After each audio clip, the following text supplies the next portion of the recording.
और इस वक्त की बड़ी खबर आपको बता दें कि कोरोना पर सुप्रीम कोर्ट सख्त नजर आया है, क्योंकि सुप्रीम कोर्ट ने केंद्र सरकार को नोटिस भेजा है। बकायदा सुप्रीम कोर्ट ने केंद्र से कोरोना से निपटने का प्लान मांगा है कि आपका क्या प्लान है। ऑक्सीजन, दवाई, वैक्सीन प्रक्रिया पर कोर्ट ने प्लान मांगा है कि आप किस प्लान के तहत आगे काम कर रहे हैं, ये पूरा प्लान कोर्ट को दीजिए।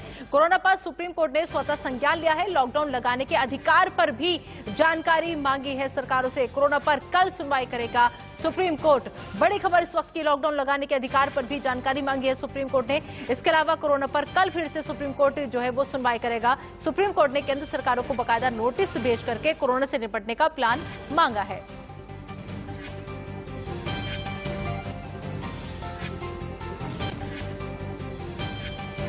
तो मिशन इंडिया बचाओ के तहत डॉक्टर्स का पैनल हमारे साथ मौजूद है। लगातार नंबर भी आपकी स्क्रीन पर हमने दे रखा है। नंबर्स पर अगर आपकी कोई समस्या है, किसी सवाल का जवाब जानना है, तो आप इन नंबर्स पर हमें कॉल कीजिए, आपकी समस्या का समाधान हम करेंगे। लगातार डॉक्टर्स हमारे साथ मौजूद है। डॉक्टर रवि मलिक, डॉक्टर सुनील सिंघल हमारे साथ मौजूद है।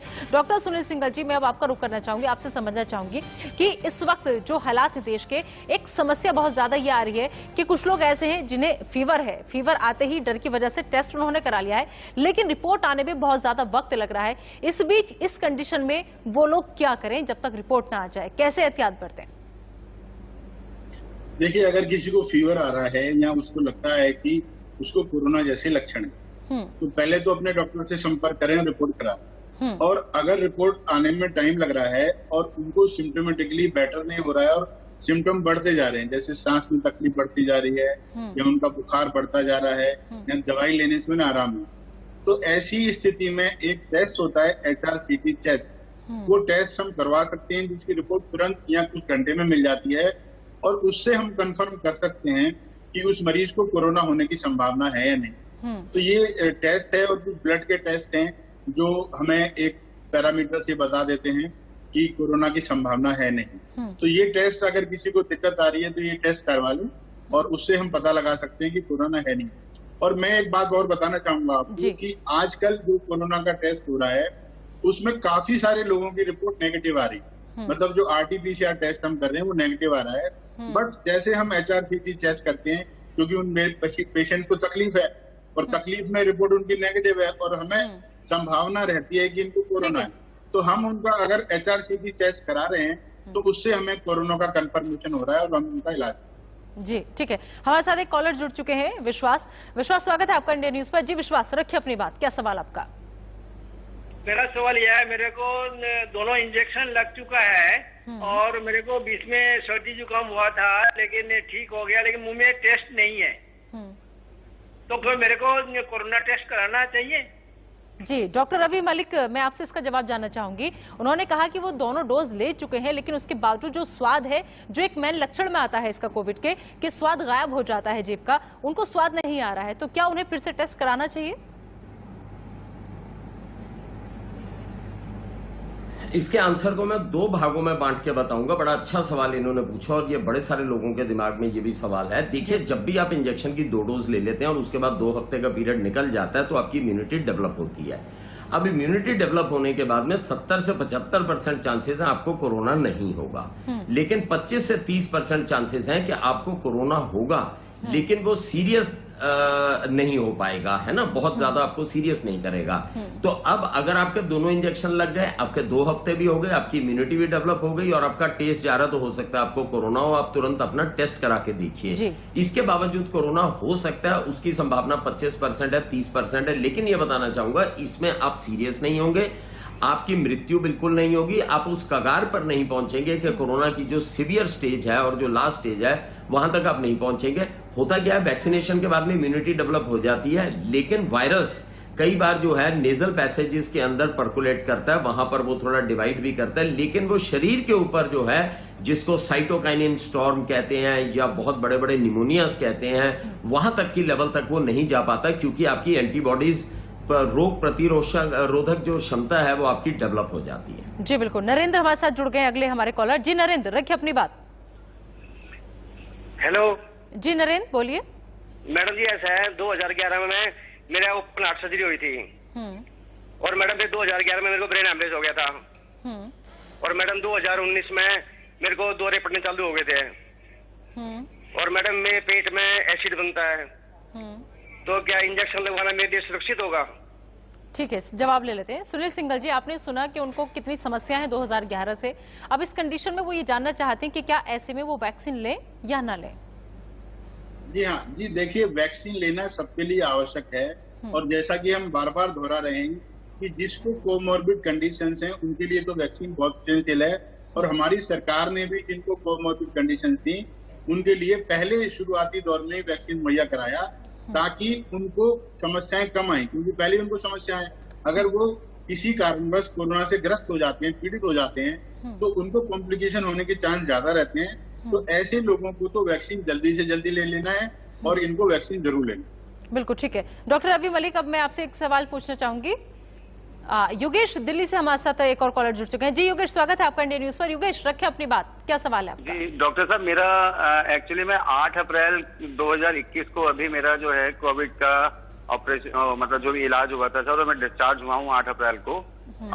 तो मेरा ये जानना है, मुझे शुगर भी है और हार्ट पेशेंट भी हूँ मैं, मतलब हार्ट पेशेंट के साथ मुझे वो लगी थी, वो स्टंट लगा था सर। तो मेरा क्वेश्चन ये है कि मुझे इंजेक्शन कब लेना चाहिए, कितने दिनों बाद लेना चाहिए? डॉक्टर रवि मलिक।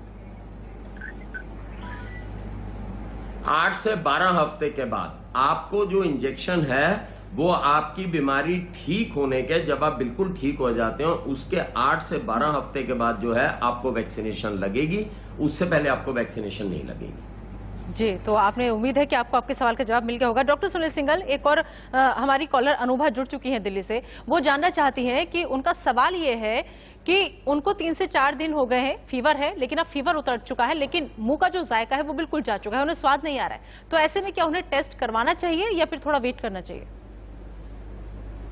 उनको बिल्कुल टेस्ट करवाना चाहिए क्योंकि ये लक्षण कोरोना के ही हैं और चूंकि उनको बाकी कोई सिम्टम नहीं आ रहा, सिर्फ स्वाद गया है, बुखार उनका उतर गया है, तो इनको हो सकता है कि माइल्ड वैरायटी वाला कोरोना हो, लेकिन टेस्ट जरूर करवा लें।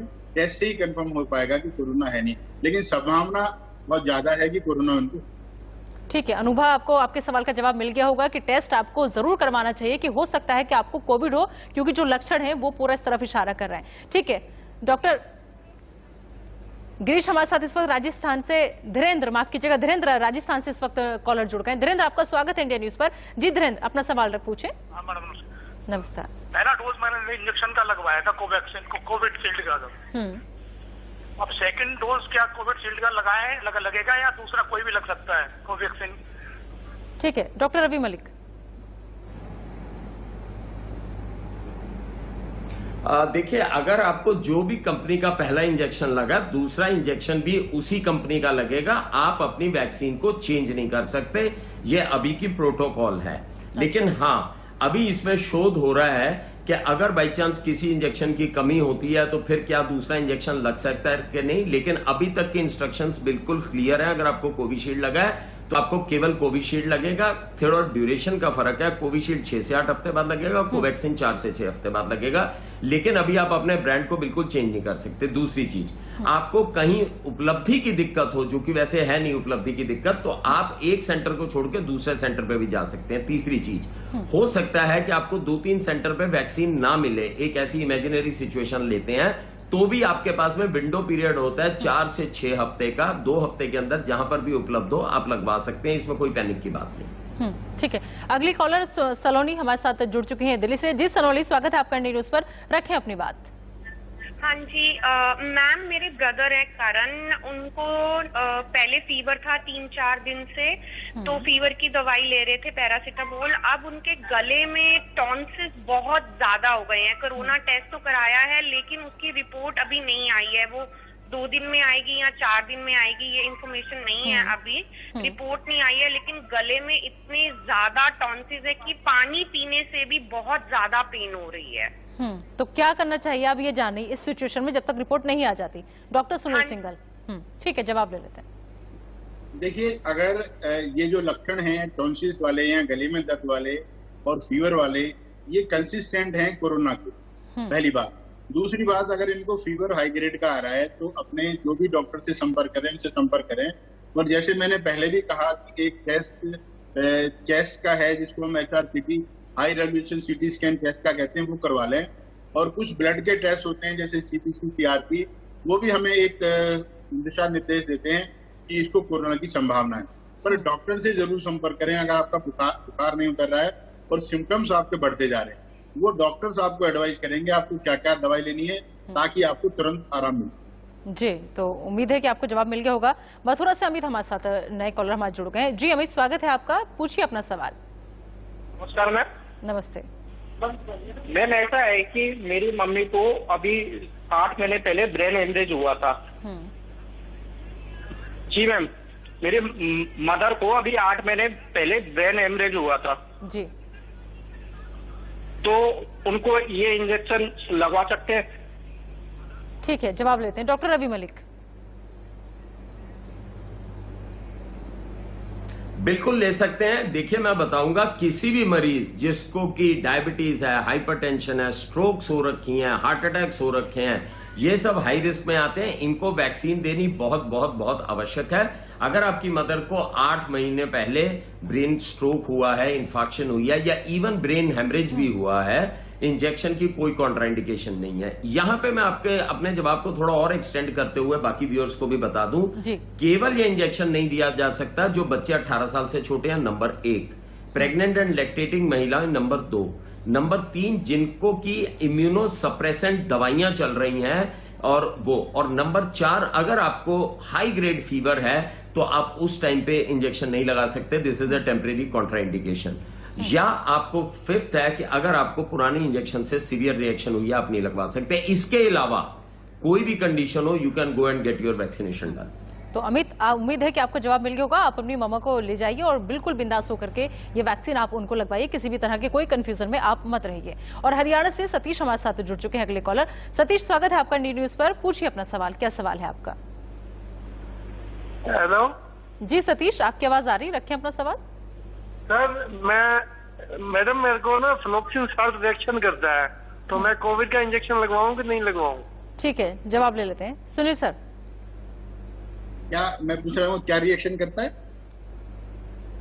सतीश अपना सवाल दोहराएं एक बार। साल्ट रिएक्शन करता है। सुनील समझ नहीं आ रहा, चाहेंगे माफ कीजिएगा, एक बार आप जरा फिर से बताएं। वो फ्लोक्सिन साल्ट होता है जो रिएक्शन करता है मेरे को। फ्लोक्सिन साल्ट रिएक्शन करता है। हाँ, तो इंजेक्शन लगवाएं कि नहीं लगवाएं? हाँ, अभी जैसा डॉक्टर रवि मलिक सर ने कहा कि वैक्सीन लगवाने के लिए कोई कॉन्ट्राइंडिकेशन नहीं है, जैसी उन्होंने 5 कंडीशन बताई, उसके अलावा किसी भी दवाई से आपको रिएक्शन है, अगर आपको वैक्सीन लगवाया और वैक्सीन से रिएक्शन है तो आप नहीं लगवा सकते। किसी दवाई से आपको कैसी भी रिएक्शन है तो आप ये इंजेक्शन लगवा सकते। जी, मतलब आप ये कह रहे हैं कि अगर हमने कोई पहले डोज अगर ले ली है, अगर उसने हमें रिएक्शन किया है तो हम उस कंडीशन में दूसरी डोज नहीं लगवा सकते, लेकिन अगर कोई और दवाई हमें रिएक्शन कर रही है तो हम इस कंडीशन में लगवा सकते हैं। एम आई राइट? जी जी, ठीक है।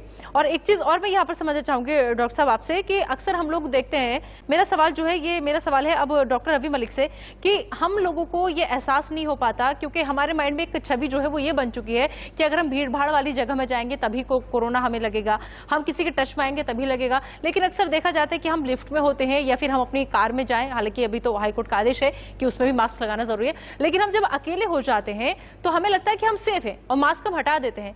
क्या ये खतरे को हम दावत देते हैं या फिर वाकई में हम लिफ्ट वगैरह में अगर अकेले जा रहे हैं तो बिना मास्क के जा सकते हैं या नहीं? देखिए, अभी जो लेंसेट की स्टडी आई है, वो लेंसेट की स्टडी मैं समझाना चाहूंगा, केवल 2 मिनट लूंगा, बड़ी इंपॉर्टेंट है लोगों को समझने के लिए। लेंसेट की स्टडी ये कहती है कि ये जो ट्रांसमिशन है ये एयरबॉर्न है, थ्रू एयरसॉल है। पहले हम ये समझ रहे थे कि ये रेस्पिरेटरी ड्रॉपलेट या फोमाइट्स के जरिए होता है। मैं दोनों में डिफरेंस समझाता हूं। इसका डिफरेंस ये है कि जैसे मुझे कोरोना है, मैंने खांसा या छींका तो मेरे बड़े बड़े ड्रॉपलेट्स जो हैं वो हवा में केवल 3 घंटे रहेंगे और उसके बाद वो सेटल कर जाएंगे। इनका साइज 0.5 माइक्रोन से ऊपर होता है। पहले हम ये समझते थे, तो हम क्या करते थे कि डिस्टेंस ज्यादा रहे, मास्क रहे और नीचे की सारी सर्फेसेस को क्लीन कर दें, चाहे वो टेबल है चाहे लिफ्ट है ये। लेकिन नई स्टडी ये कहती है कि ऐसा नहीं है। आप अगर मैं आपसे एंकर साहिबा मिला भी नहीं हूं और मैं एक कमरे में सांस लेने के बाद में वहां से निकल गया हूं और आप 2 घंटे बाद उस कमरे में आती हैं या उस लिफ्ट में आती हैं या उस गैलरी में आती हैं तो भी आपको कोरोना हो सकता है, या आप उस गाड़ी में आती हैं तो भी आपको कोरोना हो सकता है। तो सेफ्टी इसी में है कि आप जब घर से बाहर निकल रहे हैं तो आप मास्क लगा लीजिए। बिल्कुल ठीक है। अगले कॉलर अनिल दिल्ली से हमारे साथ जुड़ चुके हैं। अनिल, स्वागत है आपका। अनिल, रखें अपनी बात, क्या सवाल आपका? मैम मेरी वाइफ 35 इयर्स की है, उसकी मतलब हमारी बेबी है 4 मंथ्स की, तो क्या हम वैक्सीन ले सकते हैं, उनको वैक्सीन करा सकते हैं? जी ठीक है क्योंकि डॉक्टर। 1 मई से 18+ में वैक्सीनेशन होगा। हाँ, तो ठीक क्या है। हम करा सकते हैं? ठीक है, डॉक्टर सुनील सिंघल से जवाब लेते हैं। डॉक्टर सुनील सिंघल, वो जानना चाहते हैं कि उनका एक अभी 4 महीने की बेबी है उनके पास छोटी, तो क्या ऐसे में वो अपनी वाइफ को वैक्सीनेशन करा सकते हैं? जाहिर सी बात है कि बेबी फीड कर रही होगी। हाँ, जैसा भी कि बताया कि बेबी अगर फीड कर रही है या लैक्टेटिंग मदर है जैसे बताया, तो उस कंडीशन में वैक्सीन नहीं ले सकते, कॉन्ट्राइंडिकेशन। ठीक है, तो अमित अभी आपको थोड़ा इंतजार करना होगा क्योंकि बेबी आपकी फीड कर रही होगी और जब मदर फीड बच्चा कर रहा है तो इस कंडीशन में वैक्सीन नहीं लेनी है। इसके अलावा और भी बहुत सी बातें हैं जिनको हम जान रहे हैं, समझ रहे हैं, और लगातार आपसे बीच बीच में एक बार फिर से हम आपको याद दिला दें कि जो नंबर लगातार स्क्रीन पर आपको नजर आ रहा है, इन नंबर्स पर आप हमें कॉल कीजिए, आपकी जो भी समस्या है। क्योंकि दरअसल धर्मपाल शर्मा अगले कॉलर हमारे साथ जुड़ चुके हैं। धर्मपाल शर्मा जी, स्वागत है आपका। जी सर। जी धर्मपाल शर्मा जी, पूछिए अपना सवाल। नमस्कार डॉक्टर साहब। नमस्कार सर, डॉक्टर साहब नमस्कार। जी नमस्ते। नमस्कार जी, सर, नमस्कार। मेरा आज से 6 महीने पहले पेट का ऑपरेशन हुआ था और मैं मेरी न्यूरो की भी दवाई ले रहा हूँ, तो क्या मैं इंजेक्शन लगवा सकता हूँ वैक्सीनेशन का भी? जी डॉक्टर रवि। बिल्कुल बिल्कुल, आपको इंजेक्शन लगवाना चाहिए। मैंने जैसा कि पहले कहा, किसी भी किस्म की अगर आपकी प्री डिस्पोजिंग या कोमॉर्बिडिटी आपके साथ एसोसिएटेड है तो आपको वैक्सीन लेनी जरूरी है। हेल्थी व्यक्ति से ज्यादा उस व्यक्ति को वैक्सीन लेनी जरूरी है जो किसी बीमारी से ग्रस्त है, और ये बड़ा इंपॉर्टेंट है। तो आपका अगर कोई भी ऑपरेशन हुआ है या आप कोई न्यूरोलॉजी की भी दवाई ले रहे हैं, आप दवाइयां लेते रहिए। यहां एक चीज और भी बताऊंगा, बहुत सारे लोग मेरे पास ये आते हैं कि डॉक्टर साहब क्या हम दवाइयां बंद कर दें इंजेक्शन से पहले? बिल्कुल नहीं। जो भी आप दवाइयां ले रहे हैं वो आप सब दवाइयों को कंटिन्यू कर सकते हैं और इंजेक्शन ले सकते हैं। फिर भी अगर आपके मन में कोई संशय या शुबा है तो जब भी आप वैक्सीनेशन लगाने जाएंगे, हर वैक्सीनेशन सेंटर के ऊपर क्वालिफाइड डॉक्टर बैठा होता है, तो अपनी कंडीशन को वहां पर डिस्कस भी कर सकते हैं, लेकिन आप वैक्सीनेशन लगवा सकते हैं। बिल्कुल। तो और अब डॉक्टर कुमार जो कि छपरा से इस वक्त हमारे साथ जुड़ चुके हैं, अगले कॉलर हमारे। डॉक्टर कुमार, स्वागत है आपका इंडिया न्यूज पर। रखें अपनी बात, क्या है आपका सवाल? Good afternoon ma'am. मेरा सवाल यही है, ये जो सरकार बोल रहे हैं कि 18+ को लगेगा, 18+ वाले नीचे वाले वैक्सीन ले सकते हैं या नहीं ले सकते हैं? हाँ। नहीं, इसका जवाब तो शायद मैं भी दे दूंगी, डॉक्टर्स के पास जाने की जरूरत नहीं है। अभी 18 साल से ऊपर के लोगों को लग जाए, उसके बाद फिर देन बच्चों की तरफ अभी इस बारे में कोई बातचीत नहीं आई है। कोई और सवाल आपका? Thank you, thank you, thank you. अच्छा डॉक्टर साहब, एक चीज और मैं यहाँ पे आप लोगों से समझना चाहूंगी कि देखिए अभी ये जिक्र हुआ कि 18 साल 18+ के लोगों को भी वैक्सीन लगेगी, डॉक्टर सुनील सिंघल जी, लेकिन हम देख रहे हैं कि जिन लोगों को एक डोज लग चुकी है वो दूसरी डोज के लिए उन्हें बहुत लंबा इंतजार करना पड़ रहा है, क्योंकि वैक्सीनेशन जो है वो कम हो रहा है, टीकाकरण नहीं हो पा रहा है। तो इस कंडीशन में ये कैसे पॉसिबल हो पाएगा कि अब सबको वैक्सीन लग जाए 18+ की? ये कमी दूर कैसे होगी? नहीं, देखिए वैक्सीन की कमी नहीं है, वैक्सीन तो पूरा लग रहा है। हाँ। और जिनको फर्स्ट डोज लग चुकी है उनके लिए सेकंड डोज की मात्रा पहले से निश्चित निर्धारित कर दी गई है, तो उनकी तो कमी नहीं है। लेकिन जैसे अगर कहीं किसी कंडीशन में जैसे पेंडेमिक है, कोई वैक्सीन की शॉर्टेज है या वो देर से पहुंच पा रहा है, तो हमारे पास विंडो पीरियड है 1 से 2 हफ्ते का। तो हम अगर अपना वैक्सीन 1 से 2 हफ्ते डिले भी करते हैं तो उसका कोई नुकसान नहीं है। और जरूरी नहीं है कि उस सेंटर पे जहां आपने पहले लगवाया वही वैक्सीन लगवाएं, किसी दूसरे सेंटर पे भी जाके जहां वही वाला वैक्सीन लग रहा हो, कोविशील्ड लगवाया तो कोविशील्ड, कोवैक्सीन लगवाया तो कोवैक्सीन, आप दूसरे सेंटर पे भी जाके लगवा सकते हैं। ऐसा कोई रूल नहीं है कि आपको उसी सेंटर पे लगना है जहां आपने पहले लगवाया। जी ठीक है। उत्कर्ष अगले कॉलर दिल्ली से हमारे साथ जुड़ चुके हैं। उत्कर्ष, स्वागत है आपका इंडिया न्यूज पर। जी पूछिए अपना सवाल। जी, मैं ये जानना चाह रहा था कि मेरा रूममेट कोविड पॉजिटिव आ चुका है, तो फिर मुझे कोरोना टेस्ट करना जरूरी है क्या? अच्छा, आप में कोई लक्षण नहीं है, लेकिन सिर्फ आप इसलिए ये जानना चाहते हैं क्योंकि आपका रूममेट कोविड पॉजिटिव आ चुका है। डॉक्टर रवि मलिक, क्या करना चाहिए ऐसे में?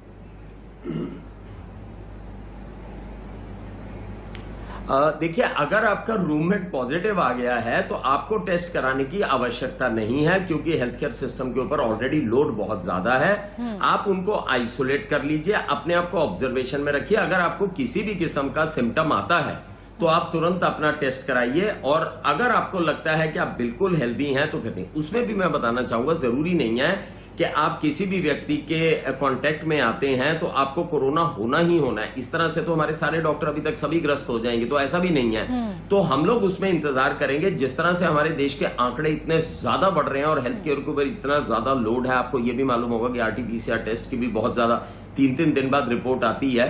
तो मैं समझता हूं कि आपको बिल्कुल कोई टेस्ट की आवश्यकता नहीं है। केवल आप आने वाले 5 से 7 दिन, क्योंकि जनरली जब भी आपका किसी कोरोना वायरस के पेशेंट के साथ में इंटरेक्शन होती है तो 5 से 7 दिन में आपको सिम्टम आ जाएंगे। और अगर किसी का एंटीजन 14 दिन का होता है, लेकिन 5 से 7 दिन में आपको सिम्टम्स अगर नहीं आते हैं तो आपको कोई टेस्ट कराने की जरूरत नहीं। अच्छा, क्या ये पॉसिबल है कि अगर किसी का एंटीजन निगेटिव आया है और वो RT-PCR में पॉजिटिव आ जाए, क्योंकि उसमें आने में बहुत टाइम लग रहा है?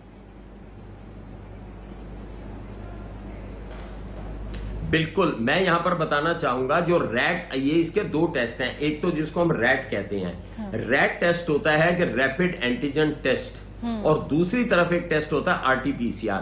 जो रैट टेस्ट है उसका फायदा यह है कि ये हमारे को 15 मिनट में रिपोर्ट मिल जाती है और इसमें 50% चांसेस हैं आप पॉजिटिव आएंगे, 50% है नेगेटिव आएंगे। अगर आप पॉजिटिव हो गए तो आपके जरिए बता रहा हूं आपको RT-PCR कराने की आवश्यकता नहीं है। अक्सर लोग RT-PCR फिर कराने चले जाते हैं, जो गलत बात है। रैट पॉजिटिव आ गया इसका मतलब आपको कोरोना है। और अगर नेगेटिव आती है तो तब उस कंडीशन में, अगर नेगेटिव आता है तब में पॉजिटिव आने की संभावना, तब आप RT-PCR, अगर नेगेटिव आता है तब आप अपना RT-PCR करा सकते हैं, जिसका पॉजिटिविटी रेट 75% है। लेकिन कई बार ऐसा भी देखा गया, रैट भी नेगेटिव है, RT-PCR भी नेगेटिव है, फिर हम CT स्कैन कराते हैं अगर पेशेंट्स को सिम्टम चल रहे हैं, इट इज वेरी स्पेसिफिक और उसमें डायग्नोसिस बन जाती है। बिल्कुल ठीक है। डॉक्टर रवि मलिक और डॉक्टर सुनील सिंघल, बहुत बहुत शुक्रिया सर आपका हमें कीमती वक्त देने के लिए और इतनी अच्छी जानकारी साझा करने के लिए, साथ ही उन तमाम दर्शकों के सवालों के जवाब देने के लिए जो घर पर बैठे। ऐसे वक्त में बहुत मुश्किल है डॉक्टर्स तक जाना, डॉक्टर्स तक अपनी समस्या पहुंचाना, लेकिन इंडिया न्यूज आपको ये माध्यम दे रहा है, आपको ये मंच दे रहा है कि आप लोग जो नंबर लगातार हम स्क्रीन पर दे रहे हैं उन नंबर्स पर कॉल कीजिए, अपनी समस्या का समाधान पाइए। डॉक्टर से जो आप जानना चाहते हैं वो आप घर बैठे पूछ सकते हैं इंडिया न्यूज के माध्यम से। फिलहाल एक छोटा सा ब्रेक, ये मुहिम हमारी लगातार जारी रहेगी, तो बने रहिए इंडिया न्यूज के साथ।